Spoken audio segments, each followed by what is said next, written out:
Estamos reunidos hoy en torno a la belleza. El arte de la palabra tiene propiedades luminosas y sanadoras. Si lo permitimos, nos alimenta el cuerpo y el espíritu. La literatura es además siempre un recuerdo, un llamado a la memoria remota, una invitación a conmovernos y al gozo. Un poema es una experiencia de vida, un momento histórico en el sentido personal de quien lo imagina y lo realiza. Un instante que marcará un momento más, o muchos, en la vida de quien posteriormente lo lea. Pero es también, y sobre todo, un retrato hablado del sujeto y de su entorno. El artista no escapa a su tiempo, pero simultáneamente lo trasciende. Se diría que el escritor es un adelantado a su época, un visionario. Su labor es indispensable para la evolución y el entendimiento entre las diferentes culturas que existen en el planeta. Es la posibilidad de hacer más delgadas las líneas que nos dividen. La belleza, en este caso, por medio de la palabra escrita, es el medio y el fin al mismo tiempo que pudiera ayudarnos a alcanzar una vida mejor. Es también la forma más sublime de contar la historia de una cultura. Cada lengua contiene la cosmovisión de un pueblo. Si se pierde, con ella fenecen cúmulos de sabiduría y de riqueza estética, prácticas esenciales e insustituibles. Se pierde parte del patrimonio de la humanidad. No podemos permitir que una lengua se olvide, porque con eso perdemos humanidad, y si algo falta hoy en día es ser más humanos, pensar en el otro, escucharlo y hacer hasta el último esfuerzo para comprenderlo. Hoy nos reunimos para escucharnos y abrazar nuestras naturalezas humanas, para aprender la visión de cada uno de nuestros invitados y dejar en claro que la lengua es un órgano vivo y en continua transformación. Los invitamos a dejarse envolver por este concierto de voces que escucharemos en este primer Festival de Literatura de Lenguas Originarias, y a construir lazos poderosos y trascendentes. Sean todos ustedes bienvenidos.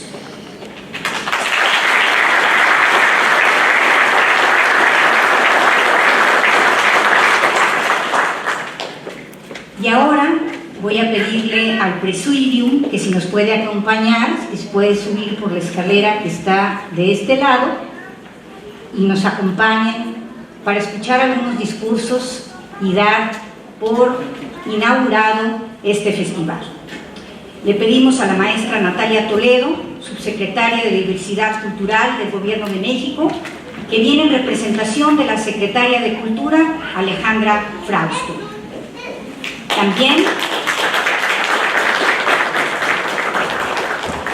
También a la maestra Silvia Alejandre Prado, directora del Instituto Veracruzano de la Cultura, quien viene en representación del gobernador del estado, Cuitláhuac García.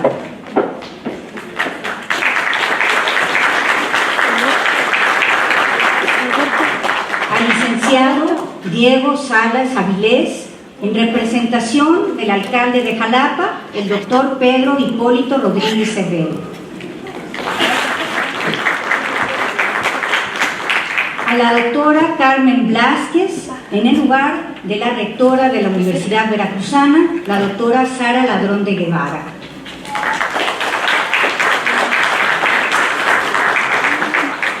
Al licenciado Francisco Lorenzo, en el lugar del doctor Jaime Vaca Olamendi, presidente de la Fundación 500 años de la Vera Cruz AC.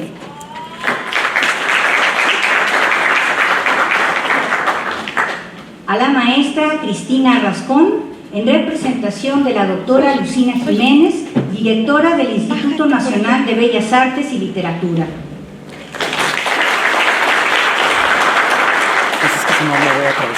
Al maestro Juan Gregorio Regino, director del Instituto Nacional de Lenguas Indígenas.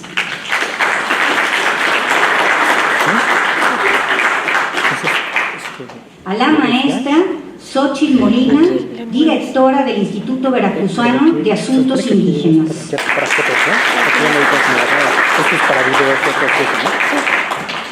Al ingeniero Ricardo Exome Zapata, coordinador federal de la conmemoración de los 500 años de la irrupción española.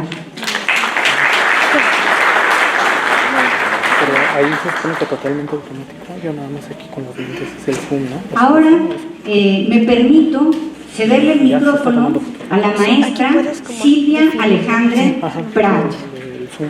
Sí, pero aquí, o sea, El flash, ¿no?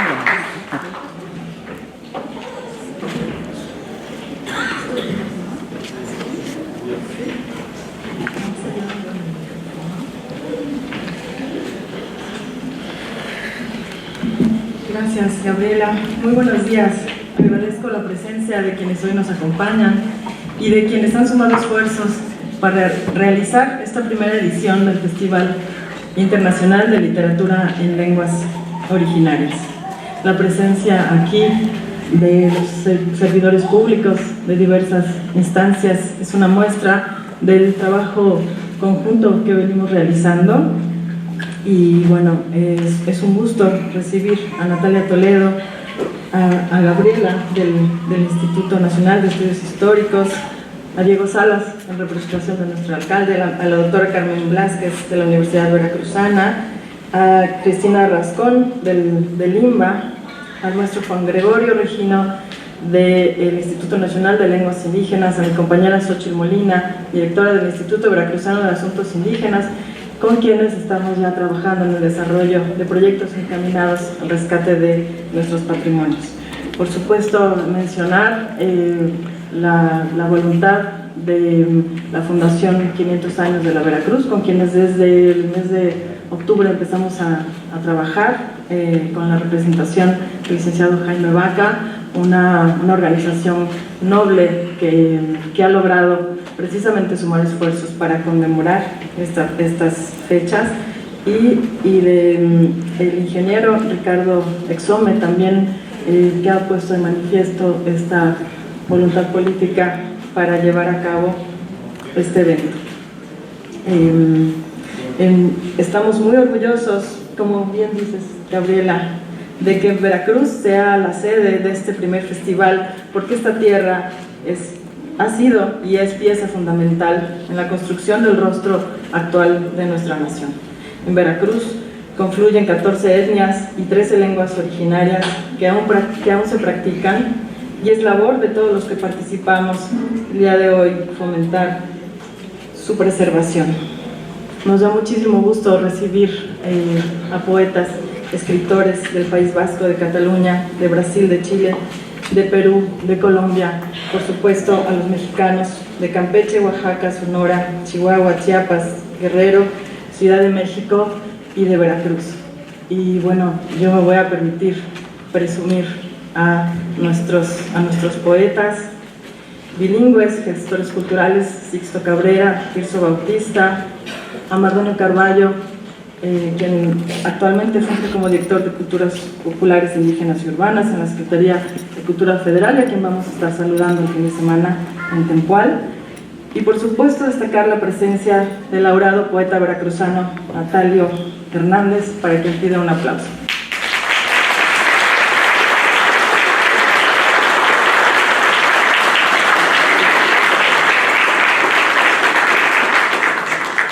Finalmente quiero entregarles un saludo de parte de nuestro gobernador, el ingeniero Cuitlao García Jiménez, quien, atendiendo a este mismo interés de la preservación de nuestras culturas originarias, y junto con mi compañera y amiga Xochitl Arrezulago, secretaria de Turismo, inauguran el día de hoy en Papantla la 20ª edición de Cumbre Tajín, en donde la protagonista es la cultura totonaca.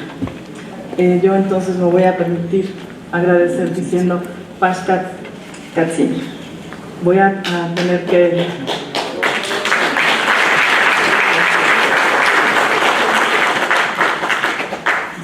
retirarme pronto para llegar a Cumbre Tajín también.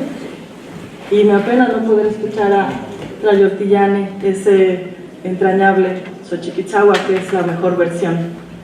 Entonces, bueno, pues me queda darles la bienvenida, reconocer el trabajo del Instituto Nacional de Estudios Históricos de las Revoluciones Mexicanas, de la Fundación 500 años, el ingeniero Exome, y bueno, estamos estrechando lazos con todas estas instituciones y precisamente con el Instituto vamos a seguir desarrollando proyectos de manera conjunta. Muchas gracias por acompañarnos.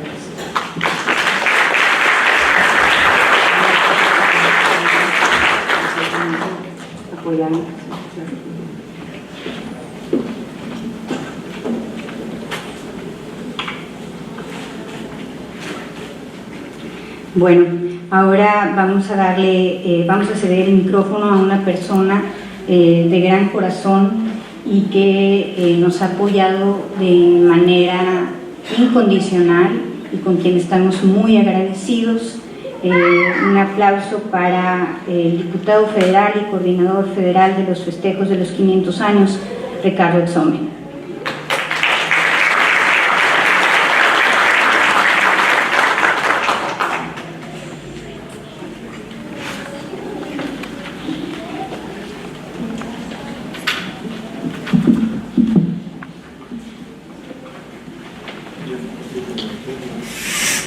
Gracias, Gabriela, por la presentación y muchas gracias por tu esfuerzo. Esto sin duda es tu iniciativa y gracias a tu trabajo y obviamente con el apoyo del gobernador, con el apoyo de las secretarias de Cultura, Silvia Alejandre. Silvia, muchísimas gracias. Sin tu apoyo esto realmente no hubiera sido posible.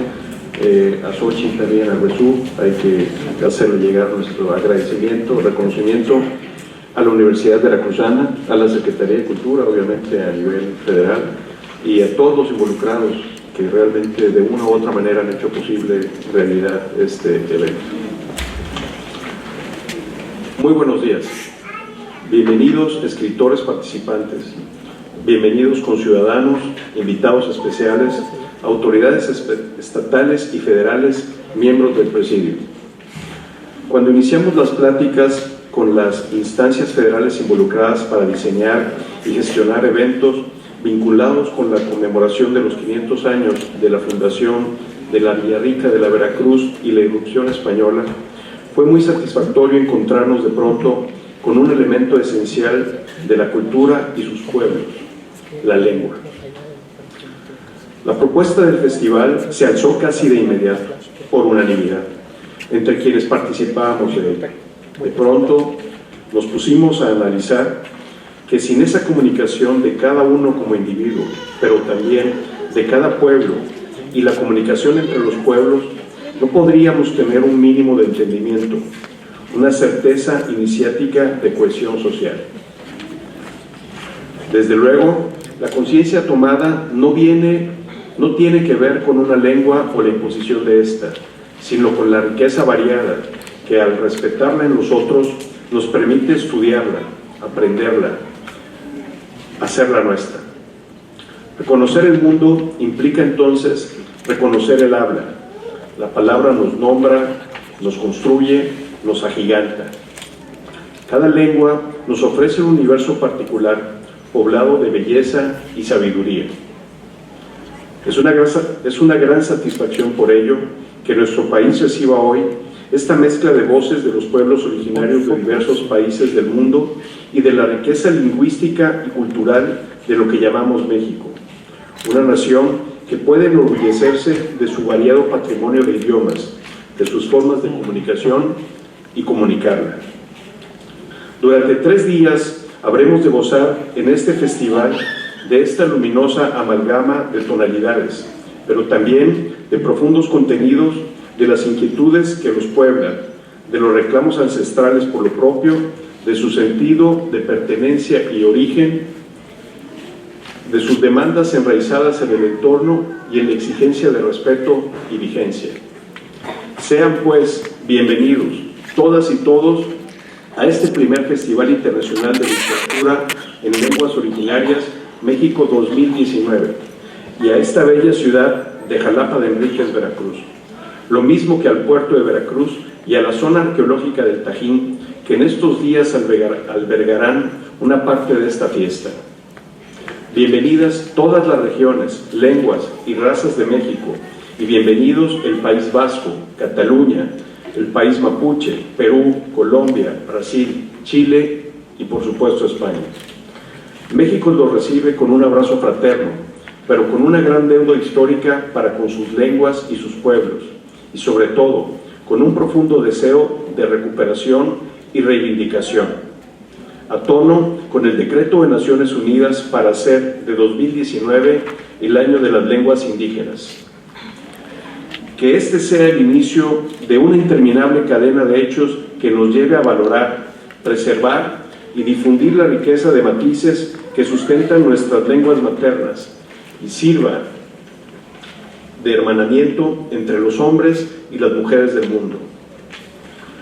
Que el arte sea un arma constante contra la violencia y un destello de esperanza en nuestro camino hacia un mejor espacio, cohabitado por todos, en paz y viendo siempre a los ojos de los otros. Muchas gracias. Bienvenidos.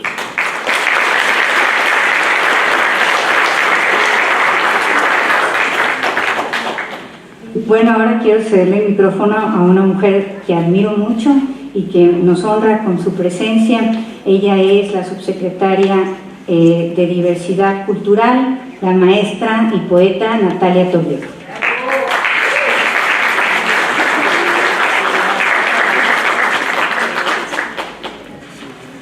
Padiushi benda, padiushi bizanaka. La yeche no la chidua ya nachi, kinuani ala totobisi, nedija, rarika anda nashi, dijanashi. Aquí huele poesía, así es que estoy muy contenta. La importancia de las lenguas originarias. Cuando hablo de las lenguas indígenas, pienso en toda la sabiduría que guarda la gente originaria de América en su cabeza y en su corazón.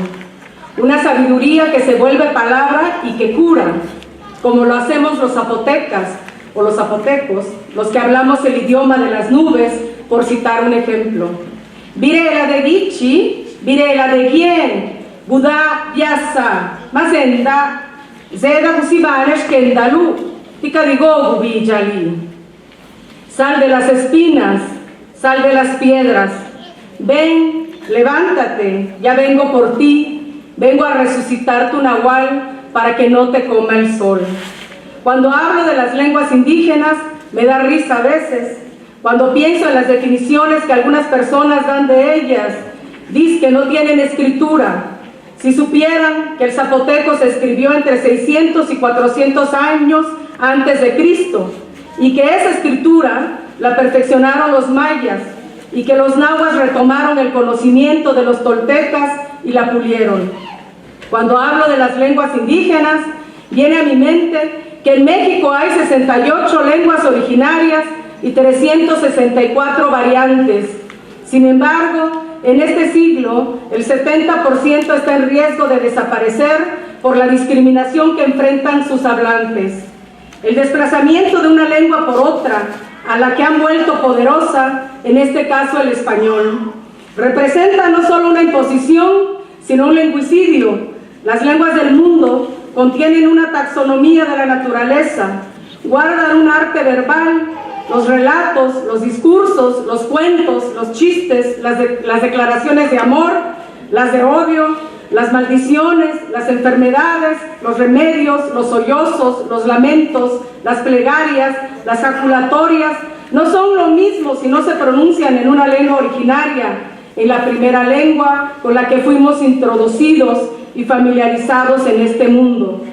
El idioma es, pues, como lo señaló acertadamente el director general de la UNESCO, Koichiro Matsura, un universo conceptual un complejo y fascinante ensamblaje de sonidos y emociones, de asociaciones y símbolos, de representaciones del movimiento y del tiempo.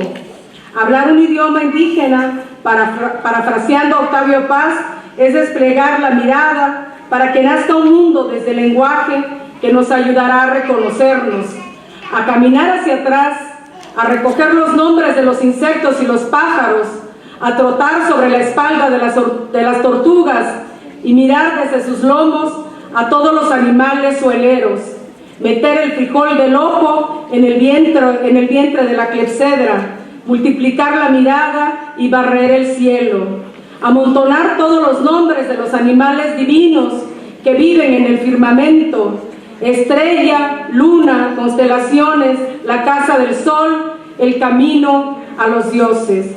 Seguir caminando hasta llegar al agua sagrada, volver a nombrar lo innombrado y llegar al comienzo, más allá de las aguas del bautismo. Muchas gracias.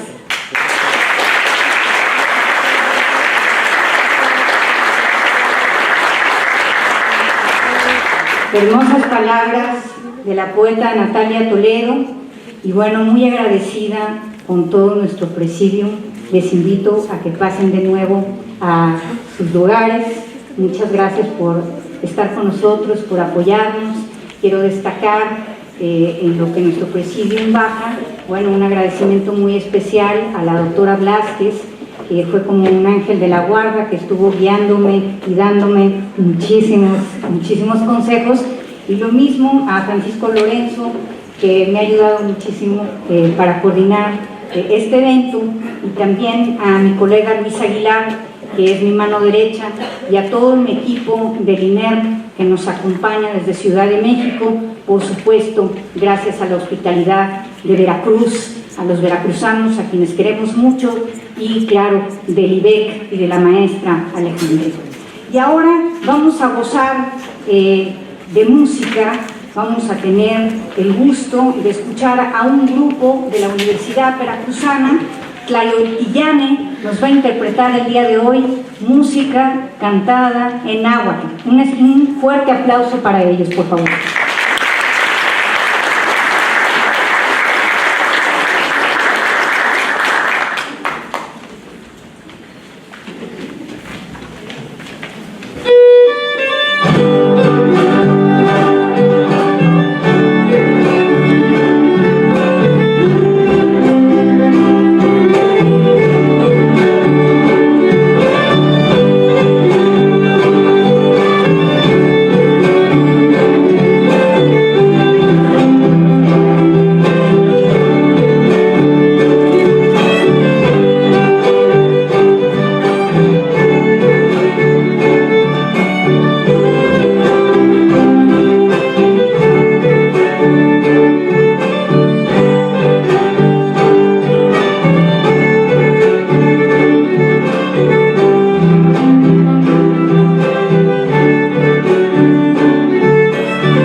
¿verdad? Porque no es un evento a nivel únicamente nacional. Por lo que escuchamos, viene gente también de otros países, y bienvenidos a esta, la capital del estado de Veracruz, la bella Jalapa. A continuación van a escuchar Un cielito lindo, cantado en náhuatl y al español.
A continuación les vamos a presentar de la autoría en la letra, música de dominio popular, la letra del maestro Antonio Hernández Mesa, El Caballito Huasteco.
Gracias por esos aplausos. De verdad estamos muy honrados de estar en este foro, tocando para ustedes. Es un orgullo estar entre tantas personalidades internacionales como son ustedes, y estamos orgullosos también que Jalapa haya sido sede del primer festival de este evento de literaturas en lenguas originarias. Vamos a continuar con otro son huasteco por ahí, un son muy tradicional dentro del género huasteco que se llama La Petenera. Esperamos que lo saben. Thank you.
fuerte ese aplauso para todo hablante de un idioma materno, un idioma que preserva nuestras culturas maternas. Ahora sí, nos vamos a retirar con esta melodía que lleva por título El Gusto, una versión del trío Tayoltillani. No sin antes presentarle, en la quinta huapanguera tenemos al maestro Marco Antonio Hernández.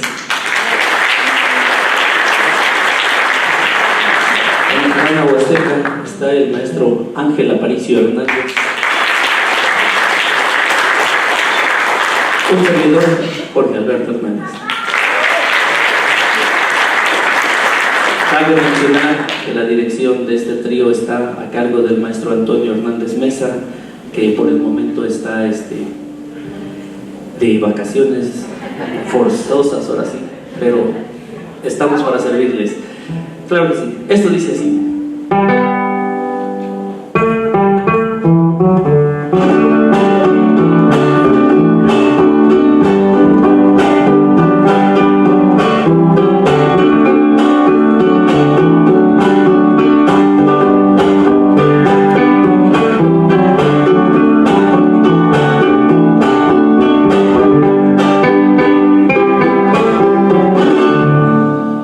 Por Dios que me gusta que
Bueno, pues salimos con canción y todo, ya tenemos canción oficial.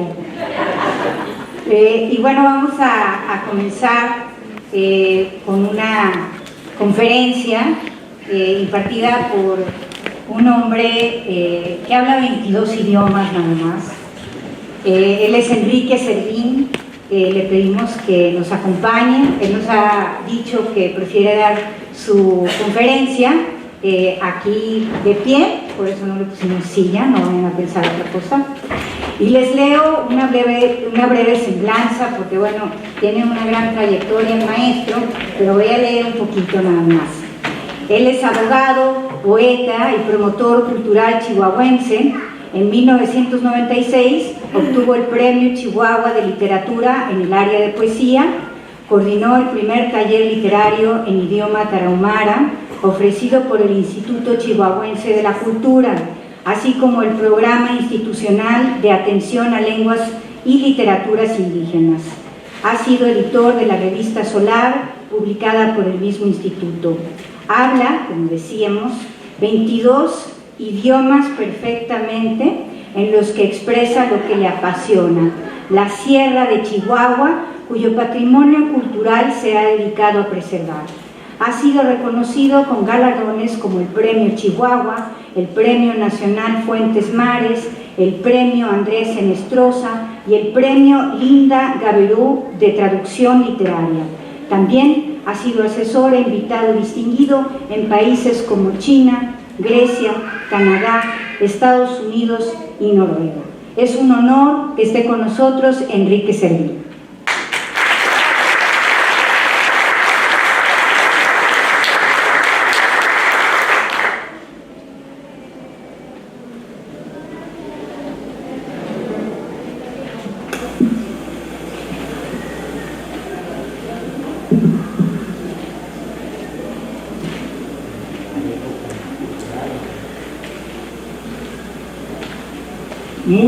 Muchísimas gracias a todas y todos los organizadores de este evento maravilloso en torno a uno de los más grandes tesoros culturales con que puede contar nación alguna, y que son los idiomas, la diversidad lingüística. Es difícil para la persona que no se ha adentrado en el estudio de los idiomas entender la importancia central que juegan las lenguas en la conformación de las culturas, y por supuesto viceversa, porque la lengua y la cultura son dos correlatos. Podría decirse que la lengua es el correlato simbólico de una cultura, de manera que, como se ha dicho muchas veces, cuando muere una lengua, muere una cosmovisión. Paso a leer mi texto, algunas reflexiones en torno a las literaturas indígenas emergentes. Las literaturas indígenas, un tema precioso, importantísimo, y que por supuesto conlleva algunos claroscuros y alguna problemática. Uno, al mencionar la palabra literaturas, me refiero, debo aclararlo desde ahora, a los ámbitos de la construcción y difusión de lo textual, lo construido no desde el lenguaje, que es un fenómeno mucho más amplio, sino desde el idioma en particular, que es más restringido, pero estructurado además de una manera orgánica y aspirando a la forma cerrada. Hablamos pues de la combinación específica de palabras, de la elaboración de artefactos verbales, poemas, cuentos, ensayos, novelas, géneros intermedios o inclasificables, constituidos por combinaciones determinadas de palabras capaces de transmitir una deseada intensidad emocional, intelectual y estética. Independientemente de las formas de creatividad lingüística encontrables ahora en el complejo y diversificado mundo que llamamos indígena, es innegable que algunos de los idiomas originarios de las Américas contaron con una literatura, en el sentido que acabo de mencionar, ya desde el período antiguo. No únicamente las atribuciones de autoría individual encontradas en muchos de los poemas de los cantares de los señores de la Nueva España apuntan hacia esa dirección.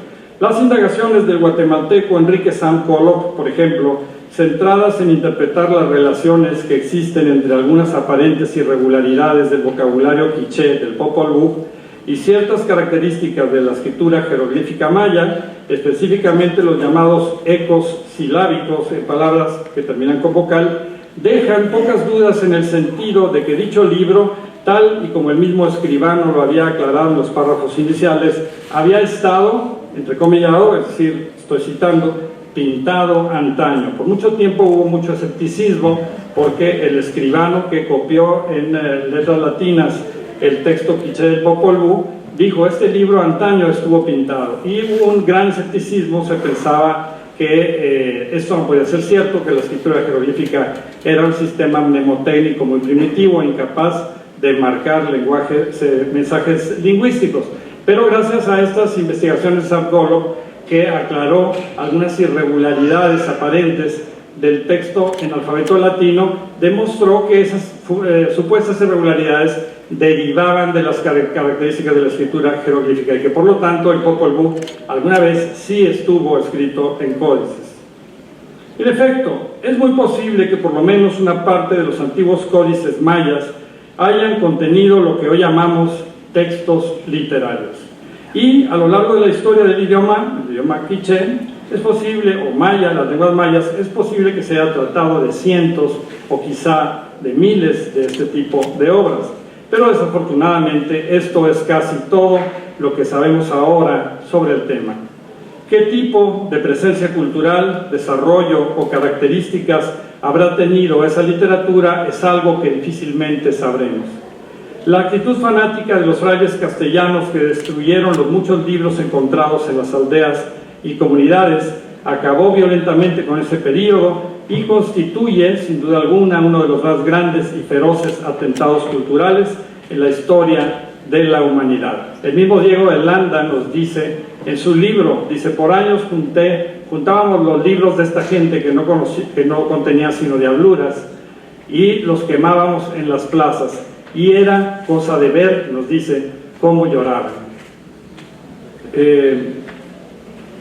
Pero ante la estilística del libro del Consejo, así como la de otros textos en los que puede ser rastreado un origen antiguo, y yo me rehúso abiertamente al uso del adjetivo prehispánico, que es una verdadera joya de eurocentrismo y de colonialismo historicista, ¿cómo van a ser prehispánicos los olmecas que vivieron 1000 años antes de que existiera España?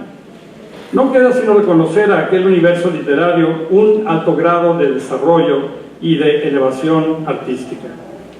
Como se sabe, otros pueblos indígenas hablantes de otros idiomas, habiéndose desplazado con rapidez hacia el uso del alfabeto latino durante los años posteriores a la conquista, también mantuvieron una tradición literaria más o menos intensa.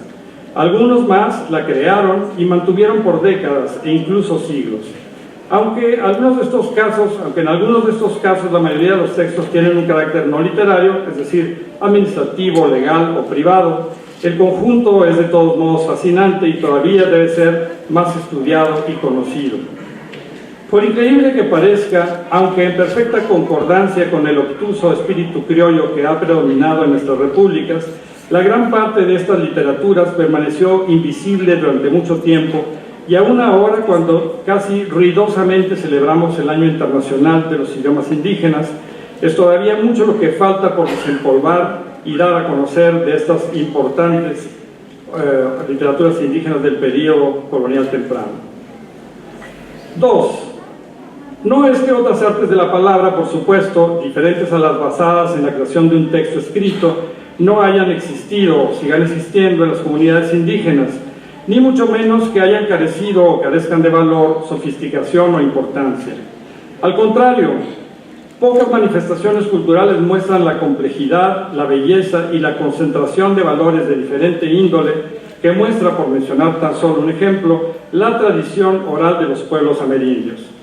Basada, como en tantas otras partes del mundo, en la recreación, negociación y ejecución, el término performance en inglés, de núcleos temáticos, la tradición oral indígena transmite de persona a persona y de generación a generación piezas teogónicas, cosmogónicas, etiológicas y mito-históricas que en ocasiones resultan de asombrosa belleza y siempre de un inmenso interés histórico, social y antropológico. Es difícil exagerar el valor de un mito, y esto, repito, desde muchos puntos de vista. Rastreando la tradición oral y comparándola con la de los pueblos vecinos, es posible descubrir vínculos históricos regionales que poco a poco van supliendo la carencia de información proveniente de otras fuentes. Mencionaré tan solo un caso. La etnografía tradicional establece una clara línea divisoria entre las culturas que florecieron al norte del Trópico de Cáncer, las llamadas Aridoamérica y Oasisamérica, según la terminología antropológica, y las del México Central o Mesoamérica. Sin embargo, el entramado de narrativas ancestrales proveniente de las comunidades indígenas de dichas regiones nos plantea una red de relaciones y contactos mucho más amplia, mucho más compleja, y sugiere un panorama cultural e histórico, poroso y flexible. Los tarahumaras cuentan que cuando la mujer Sol decidió destruir a la primera humanidad, quemándolo todo, los cueros y los utensilios de las casas retomaron sus antiguas formas y se lanzaron contra sus desafortunados dueños, golpeándolos y reclamándoles el maltrato del que habían sido objeto. No es necesario demasiada memoria para recordar de inmediato la escena de la rebelión de las cosas, que en el Popol Vuh, y más allá de las interpretaciones de otra naturaleza, siempre posibles, es evidente que estas coincidencias también son pruebas de contactos y relaciones profundas entre pueblos y culturas, porque los mitos son, entre muchas otras cosas, historia. Es impresionante este pasaje que los tarahumaras cuentan, dice, cuando la mujer Sol se acercó a destruir a los tarahumaras, las cosas se levantaron, los cueros se volvieron a convertir en toros, en vacas, en venados, y se lanzaban contra sus dueños y les decían: así me tuviste tú golpeándome, así me tuviste maltratándome, ¿verdad? Ahora yo me vengo. Y esto lo leemos idéntico en el Popol Vuh, que se supone que es un área cultural muy diferente. El Popol Vuh dice: los metates se lanzaban, las piedras de moler se lanzaban contra los dueños y les decían: así me tenías tú, yoli, yoli, yoli, yiki, yiki, yiki, yiki, y se lanzaban contra los dueños. 3. Pero además, estas formas ancestrales de la creatividad verbal indígena se relacionan con las literaturas emergentes a través de fases de intercambio y conexión intensiva entre ambas. Es común que las nacientes literaturas indígenas, en efecto, comiencen con la transcripción de la tradición oral. El caso que mejor conozco, que es el de la literatura tarahumara, atravesó una etapa de esta naturaleza. Albino Maestrías, autor de varios libros sobre costumbres y saberes tradicionales tarahumaras, y Dolores Batista, traductora y poeta de gran talento, comenzaron publicando recopilaciones de narraciones tradicionales, y fue solo después que exploraron otras temáticas y géneros literarios. El hecho es interesante porque por más parecidos que pueda haber entre los dos géneros, la tradición oral y la literatura, en realidad se trata de cosas muy diferentes. La tradición oral es la expresión comunitaria por excelencia. Rechaza lo individual y ofrece poco espacio para el brillo personal. No intenta expresar un imaginario individual, sino la cosmovisión colectiva, las creencias. Convoca no al lector, sino al pueblo. Por eso, los gigantes, los habitantes de las piedras, los cuidadores del agua, las estrellas probadoras de alma, para el joven tarahumar que escucha una narración al calor de una fogata nocturna, no son el producto de una invención individual o ni siquiera colectiva, sino que son realidades exteriores inexorables y hasta características trágicas de su mundo. Y también es por eso que las actuaciones personales por las que se transmiten estas narrativas, que son de tipo casi teatral, son siempre diferentes, cambiantes y hasta cierto punto inesperadas. Porque lo que importa son las esencias y no las formas. El texto, en cambio, es ferozmente fijo. Ha sido el resultado de una elaboración individual y en ella se han apostado el trabajo y el talento de una persona con nombre y apellido, el autor. Se trata entonces, este intercambio entre tradición oral y el nacimiento de literaturas escritas, de una transición cultural. Es evidente que las sociedades hablantes de una lengua indígena experimentan actualmente procesos de cambio acelerados y drásticos, algunos de ellos muy adversos para la preservación de la comunidad indígena misma. Pero no es fácil sacar de todo esto correlaciones simétricas ni de fácil interpretación. El mundo indígena, en efecto, es diverso e incluye desde pequeñas sociedades tribales hasta grandes sociedades nacionales, muy diversificadas hacia su interior. ¿Puede la tradición oral sobrevivir a la literatura? ¿Puede convivir con ella? Ni en el occidente ni en el lejano oriente sobrevivió indemne. Lo que queda, el folclore de la Europa central o de China o Japón, está lejos de mantener la gravedad y el calado de una tradición mitológica viva.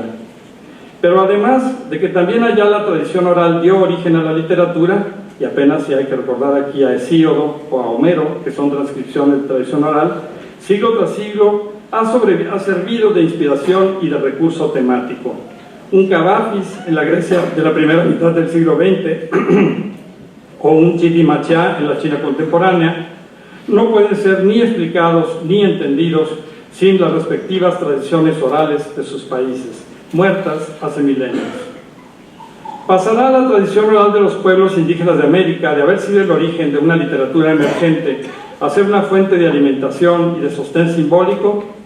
Seguramente que sí, siempre y cuando las lenguas indígenas sobrevivan a la terrible catástrofe de erosión lingüística y cultural que actualmente amenaza con borrarlas para siempre.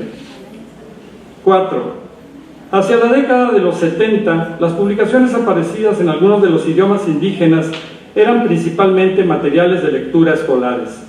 Transcripciones, o mejor dicho, adaptaciones de la tradición oral, como ya dije, ejercicios de lectura, dictados y otros materiales afines. Cuando hacia principios de los 80 los primeros materiales estrictamente literarios aparecieron, la respuesta fue unánime y esperanzada. Comenzó a hablarse del surgimiento o resurgimiento, en algunos casos, de las literaturas indígenas. Nacieron y proliferaron los talleres literarios, las asociaciones, los libros especializados, incluso los premios. Pero las décadas que siguieron hicieron aparecer algunas dudas, casi todas vinculadas con la contradicción de ver una literatura floreciente y naciente en el seno de lenguas que comenzaban a marchitarse. Muchos nos preguntábamos, ¿irá a durar viva esa flor de invernadero? No parecía existir una dinámica comunitaria que sustentara al movimiento literario indígena.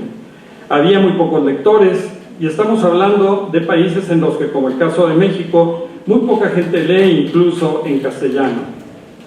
No existían variantes escritas consensadas, de manera que cada escritor escribía en su propio dialecto y con su propia ortografía, o para decirlo de una manera más técnica, con su norma ortográfica particular.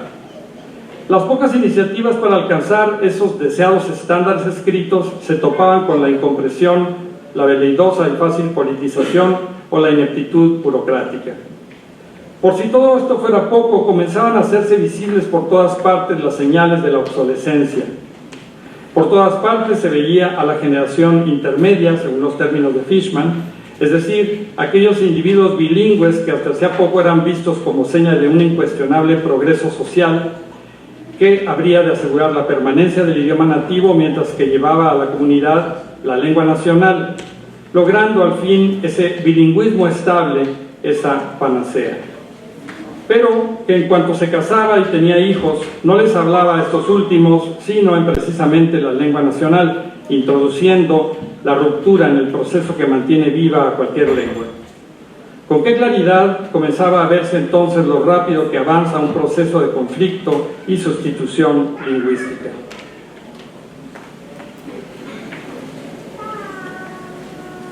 Actualmente quedan pocas certidumbres, pero una de ellas es que las literaturas indígenas emergieron y son ya parte del paisaje cultural en los países latinoamericanos.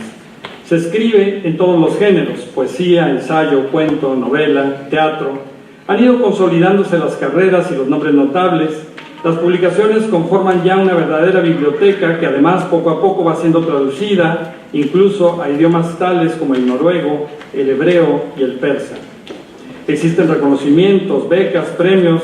Los gigantes del norte desarrollado, en donde casi todo el mundo escribe y lee únicamente en inglés, aunque se trate de las reservaciones indígenas de los Estados Unidos o las inmensas autonomías canadienses, voltean hacia la pobre Latinoamérica muertos de envidia.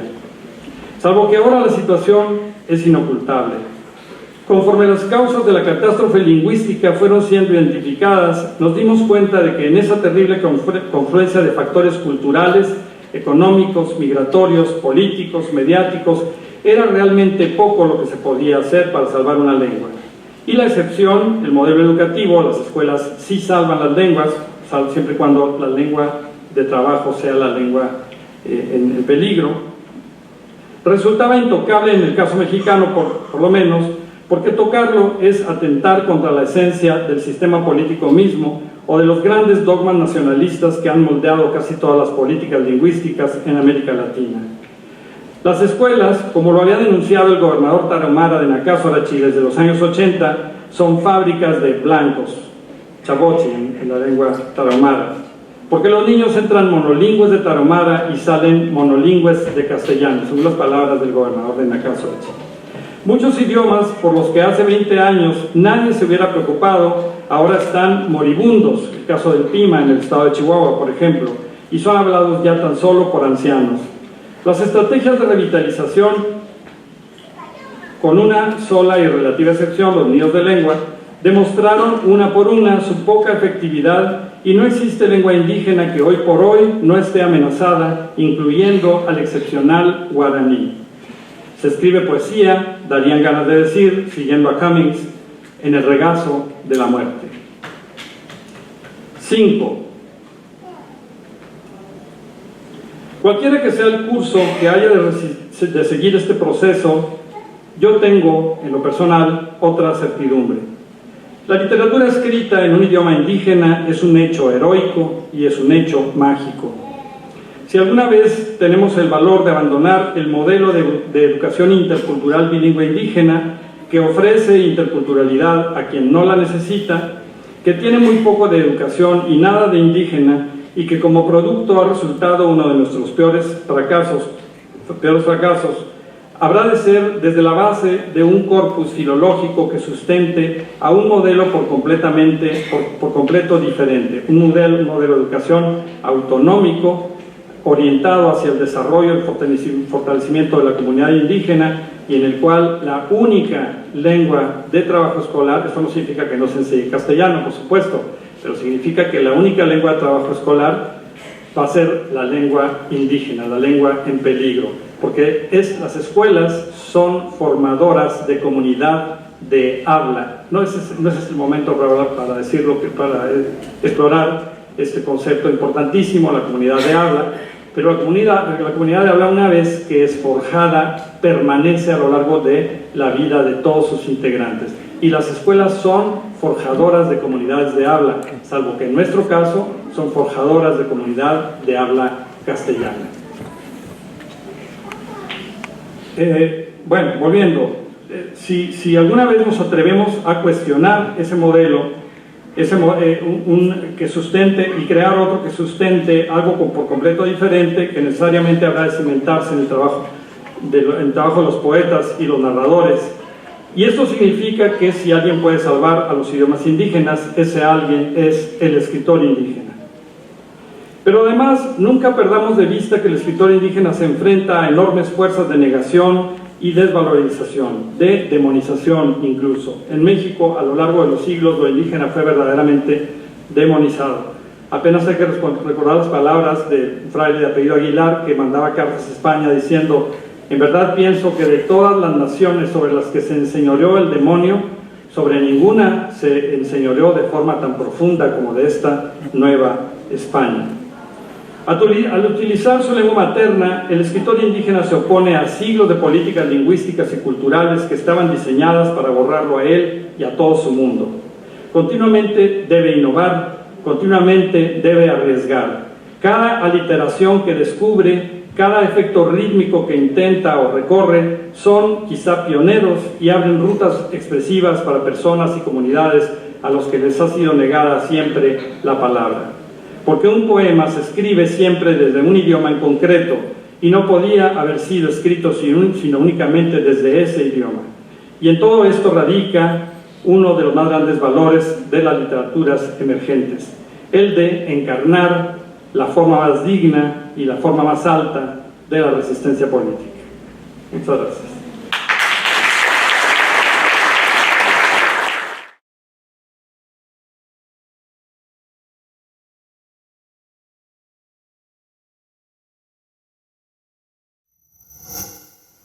Gobierno de México.